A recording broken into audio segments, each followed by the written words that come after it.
अस्सलाम वालेकुम दोस्तों, मैं मंजूर खान आज आया हूँ। कन्नौज तहसील का एक गांव है हथलाई, और ग्रामीण हथलाई में हमारे किसान भाई ने कपास की खेती बहुत ही बेहतरीन तरीके से यहाँ पर लगा रखी है। मैं आपको पूरी विस्तार से जानकारी देने जा रहा हूँ कपास की खेती कब लगाना चाहिए और इसमें कितना खर्चा आता है, कितना उत्पादन होता है, कितना बेनिफिट होता है। पूर्ण जानकारी के साथ ये वीडियो आप देखेंगे एंड तक। और आपसे एक गुजारिश है, अगर आप मेरी छोटी मेवात के यूट्यूब चैनल पर नए हैं तो चैनल को सब्सक्राइब कर लीजिए, ताकि और भी आपको किसान से संबंधित वीडियो मिलते रहें।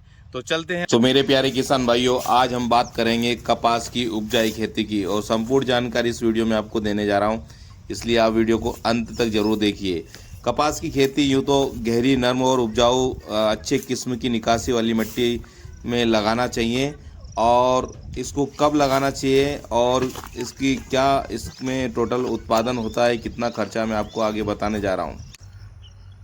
और दोस्तों, आप देख सकते हैं ये जंगल में जो बनी भंडवाल, यहाँ पर जो हमारे किसान भाई ये कपास की जो खेती लगाते हैं उसकी निगरानी के लिए रात भर जगते हैं, कई बार रात में सो जाते हैं। तो जो आसपास जंगल के जंगली जानवर रहते हैं, बंदर रहते हैं, वो काफ़ी नुकसान पहुंचा देते हैं फसलों को, और जो कपास की फसल है उसके ढेंडे खा जाते हैं और नुकसान भी पहुंचाते हैं। तो उसकी सुरक्षा के लिए, देख रेख के लिए, निगरानी के लिए मंडवाल इस टाइप की बनाई जाती है, ताकि नीचे कोई जंगली जानवर रहे तो वो किसी तरह से नुकसान ना पहुंचाए किसान भाई को, इसलिए इस तरह की मंडवाल बनाई जाती है। तो किसान भाइयों, कपास की खेती की जो तैयारी हमें करना है उसका पूरी तरह से आपको इस बात का ध्यान रखना है कि जो आपका खेत है पूरी तरह से उसको अच्छे से तैयार करना है। चाहे आप उसको ट्रैक्टर, कल्टीवेटर, पंजे के माध्यम से उसकी जुताई करें, और उसको रोटावेटर के माध्यम से उसको बराबर समतल कर लें। और फिर उसके बाद आप इस खेत में कपास लगाने से पहले, बुआई करने के पहले, लगभग 15 से 20 दिन पहले प्रति एकड़ 5 टन अगर आपके पास गोबर खाद है तो उसकी वो सेवा मात्रा अच्छे से पूरे खेत में फैलाएं, और रोटावेटर के माध्यम से मिट्टी में उसको मिला दें। और अगर आपके पास पानी की अच्छी व्यवस्था है, आपके पास पर्याप्त पानी है, तो आप अगर सिंचाई अच्छे से कर सकते हैं तो कपास की जो खेती है उसकी आप अप्रैल और मई की में बुआई कर सकते हैं। और अगर आपके पास पानी की व्यवस्था नहीं है तो उसको आपको बारिश का इंतज़ार करना होगा, मानसून का इंतज़ार करना होगा, उसके बाद ही आप कपास की खेती लगा सकते हैं। देख सकते हैं ये हमारे किसान भाई ने कितनी बेहतरीन यहाँ पर कपास की खेती लगा रखी है, और हम इसमें से रुई निकाल रहे हैं। और दोस्तों, जब जैसे भी आप कपास की खेती लगाते हैं तो पर्याप्त मात्रा में इसमें ढेंडे आ जाते हैं और धीरे धीरे से तिड़ने लग जाते हैं। आप देख सकते हैं कपास इसमें काफ़ी कली खिल चुकी है, और इसमें मजदूर के द्वारा, या अगर घर में मेंबर हैं ज़्यादा तो उनके माध्यम से भी ये कपास में से रुई निकालने का काम आप आसानी से कर सकते हैं। ये बहुत ही बेहतरीन हमारे ग्राम हथलाई के हमारे किसान भाई ने यहाँ पर कपास लगाया है, और काफ़ी मात्रा में यहाँ पर अच्छे फल ढेंडे आए हैं, और काफ़ी उम्मीद है इस बार के कपास की फसल हर साल की तुलना में ज़्यादा इस बार उत्पादन देगी। तो मैं आपको और आगे की जानकारी बताने जा रहा हूँ कि जैसे कि हम बहुत सारी फसल लगाते हैं, लेकिन कपास की फसल लगभग बहुत कम लोग लगाते हैं, जिसमें अलग अलग क्वालिटी का, लेकिन क्वालिटी का आपको ध्यान देना होगा।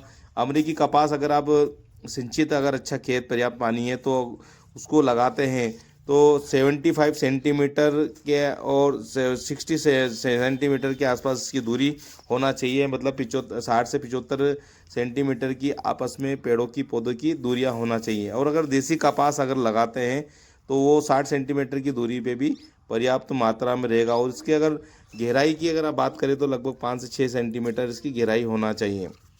इसमें हाइब्रिड और बीटी किस्म के अलग अलग आते हैं कपास, तो जैसे गड्ढे खोदकर भी बुआई करते हैं, और कई तरह के फ़ायदेमंद होते हैं।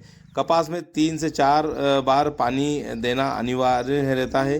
अगर 3 से 4 बार अगर आप पानी देंगे तो ये अच्छी मात्रा में फल देंगे। और मिट्टी की नमी, जो नमी है, नमी के मात्रा के अनुसार इसमें सिंचाई करना अनिवार्य रहता है।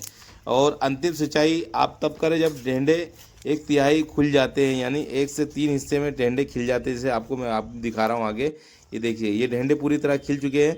तो 1/3 ढेंडे जब खिल जाते हैं उस अंतिम आपको सिंचाई करना चाहिए। और इसमें अलग अलग किस्म का चुनाव रहता है आपको, सबसे पहले कि मिट्टी का, जैसे मिट्टी है उसके हिसाब से सिंचाई इसकी अनिवार्य रहती है। फसल की कटाई अगर आप देखेंगे तो इसमें लगभग 60 से 70% जब खिल जाते हैं तब इसकी आखिरी जो ढेंडे खिलते हैं उसमें तो इसकी तुड़ाई कर लेना चाहिए। और किसान भाइयों, बहुत ही ये थोड़ा मेहनत का वाली फसल है, लेकिन बहुत ही किफ़ायती रहती है।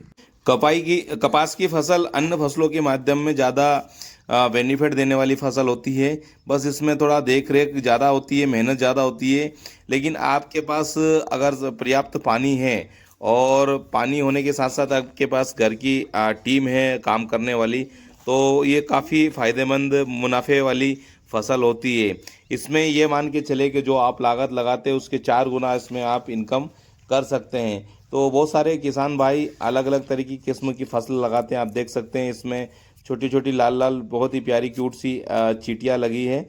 और देख सकते हैं आप कितना लंबा चौड़ा ये घना खेत है हमारे किसान भाई ने, और बहुत ही बेहतरीन यहाँ पे कपास लगा रखे हैं। और ये सफ़ेद तरह की रुई निकल रही है, और इसमें बहुत सारे फ़ायदे हैं रुई के। अपने घरेलू यूज़ भी कर सकते हैं आप, जैसे कि बिस्तर के लिए रजाई के जब रजाई बनाना रहता है तो आपको इधर उधर से रुई लेना पड़ती है, तो इसमें अपने घर की रुई भी उपयोग कर सकते हैं आप। तो मेरी यही राय है किसान भाइयों कि अगर आपके पास पर्याप्त ज़मीन है तो करीब 4-5 एकड़ में आपको कपास की खेती लगाना चाहिए।